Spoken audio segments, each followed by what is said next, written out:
उसके बाद छत्तीसगढ़ और मध्य प्रदेश के रिजल्ट, हमें लगा कुछ ना कुछ गलत हो रहा है। 2018 में मध्य प्रदेश में चुनाव होता है, हम जीतते हैं, हमारी सरकार चोरी हुई थी। 2023 में चुनाव होता है, मैंने अपने आंखों से भारत जोड़ो यात्रा में देखा, भयंकर एंटी इनकम्बेंसी, और हमें 65 सीट मिलते हैं। इम्पॉसिबल, हो ही नहीं सकता। और फिर महाराष्ट्र में पहली बार हमें सबूत मिला, विधानसभा और लोकसभा के बीच में जादू से नए वोटर आते हैं, और जहां भी इन नए वोटर्स ने वोट किया वहां वोट बीजेपी को गया। महाराष्ट्र चुनाव के बाद जब हमें डाउट हुआ, हमारे गठबंधन के सारे नेताओं ने प्रेस कॉन्फ्रेंस किए और हमने इलेक्शन कमीशन से कहा कि आप हमें वोटर लिस्ट दीजिए, वीडियो रिकॉर्डिंग दीजिए। इलेक्शन कमीशन ने मना किया, ना उन्होंने हमें वोटर लिस्ट दी और ना उन्होंने वीडियो रिकॉर्डिंग दी। डाउट हुआ, क्यों नहीं दे रहे, क्या कारण है? तो हमारे दिमाग में सवाल उठा, क्या इलेक्शन कमीशन बीजेपी की मदद कर रहा है?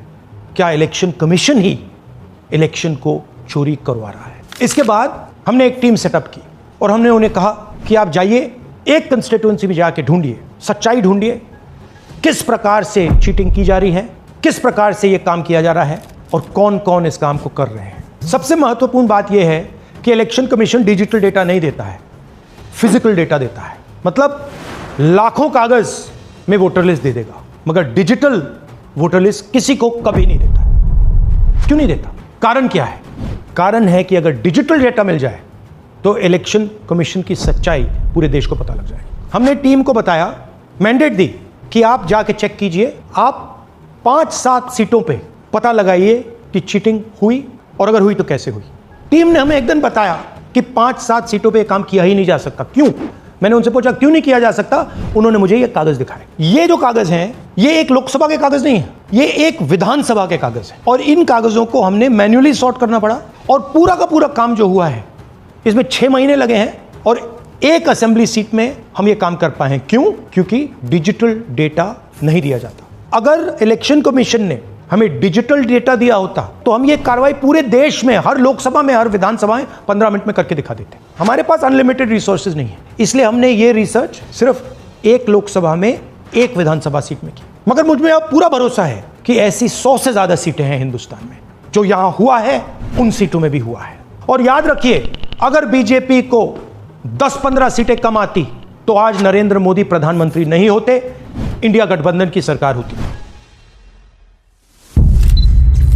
जांच ने 5 तरीके की चोरी पकड़ी है। डुप्लीकेट वोटर, जिसका मतलब एक वोटर के नाम वोटर लिस्ट में अनेक जगह आ रहे हैं। फेक एड्रेस, मतलब एड्रेस है ही नहीं, या फिर house number 0। Bulk voter in single address, मतलब एक छोटे से घर में 40, 50, 60 लोग रह रहे हैं। इनवैलिड फोटोज, छोटी सी फोटो है या फिर फोटो ही नहीं है, और वो जो छोटी फोटो है वो दिखती भी नहीं है, कौन है, किसका चेहरा है, नहीं पता लग सकता। Misuse of form 6। Form 6 first time voters के लिए होती है, मतलब जिनकी एज 18-20 साल की हो, मगर वोटर लिस्ट में 90 साल के लोग फॉर्म 6 का प्रयोग कर रहे हैं। चुनाव में 6,50,000 वोटर थे, उसमें से 1 लाख चोरी के थे। अब मैं आपको 5 उदाहरण देता हूं। ये देखिए, गुरकीरत सिंह डांग, इसका नाम 4 अलग अलग बूथों पे आता है। ये कैसे हुआ और क्यों हुआ? एक और उदाहरण, विशाल सिंह, वाराणसी में वोटर लिस्ट में नाम है और बेंगलोर में 2 बार वोटर लिस्ट में नाम आता है। क्या ये वाराणसी में वोट कर रहे हैं या बेंगलोर में वोट कर रहे हैं या दोनों जगह वोट कर रहे हैं? एक और उदाहरण देखिए, हाउस नंबर 0। तो आपने कभी सुना है हाउस नंबर 0? हमने तो नहीं सुना था, मगर बेंगलोर में हजारों हाउस नंबर 0 हैं वोटर लिस्ट पे। हाउस नंबर 35 की कहानी सुनिए। छोटा सा घर है, ज्यादा से ज्यादा 4 लोग रह सकते हैं, मगर इस 35 में 80 लोग वोटर लिस्ट में रजिस्टर्ड है। ये ईआरओ ने कैसे अप्रूव किया, क्यों अप्रूव किया, पता लगाना है। अच्छा, अब ये देखिए वोटर लिस्ट, इनकी फोटो देखिए, या फोटो है ही नहीं या फिर छोटी छोटी फोटो है जो दिख नहीं सकती। इन वोटर आईडीज पे वोट दिया गया है। अब मैं आपको बताता हूं शकुन रानी की कहानी। फर्स्ट टाइम वोटर बनी है, 70 साल की आयु है, एक बार फॉर्म 6 का प्रयोग किया और उसके कुछ ही महीने बाद दूसरी बार फॉर्म 6 का प्रयोग होता है। 2 बार इनका नाम वोटर लिस्ट में आता है और फर्स्ट टाइम वोटर की लिस्ट में आता है। ये फर्स्ट टाइम वोटर हो ही नहीं सकती। तो क्या शकुन रानी जी ने वोट किया या किसी और ने शकुन रानी जी के लिए वोट किया? ये ही छुपाने के लिए सीसीटीवी का डेटा हमें नहीं दिया जा रहा है। और ये शकुन रानी जी अकेली नहीं है, ऐसे हजारों लोग हैं जिन्होंने फॉर्म 6 का प्रयोग करके 2-3 बार वोटर लिस्ट में नाम डाला है। हमने पहले इलेक्शन कमीशन से इलेक्ट्रॉनिक वोटर लिस्ट मांगी थी, सीसीटीवी फुटेज मांगी थी। उन्होंने अपना काम नहीं किया, हमें नहीं दिया। फिर हमने अपना इन्वेस्टिगेशन कराया, आरटीआई भरे और हमारे पास डेटा आया। भाई और बहनों, सच्चाई यह है कि हिंदुस्तान में इलेक्शन कमीशन और बीजेपी मिलकर इलेक्शन चोरी कर रहे हैं। यह पूरा का पूरा सबूत ब्लैक एंड व्हाइट में आज हमने आपको दिया है। इलेक्शन कमीशन जानता है कि हमने उनकी चोरी पकड़ ली है, इसीलिए एसआईआर आया है। यह एसआईआर जो है इंस्टीट्यूशनलाइज चोरी है। इलेक्शन कमीशन खुलकर बिना डरे बीजेपी के साथ मिलकर चोरी कर रहा है।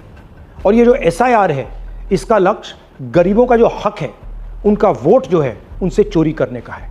मैं आपको एक और बात बताना चाहता हूं। इस पूरी इन्वेस्टिगेशन में हमने वोटर एडिशन को देखा है, मगर जितना एडिशन होता है शायद उससे ज्यादा डिलीशन होता है, सबट्रैक्शन होता है।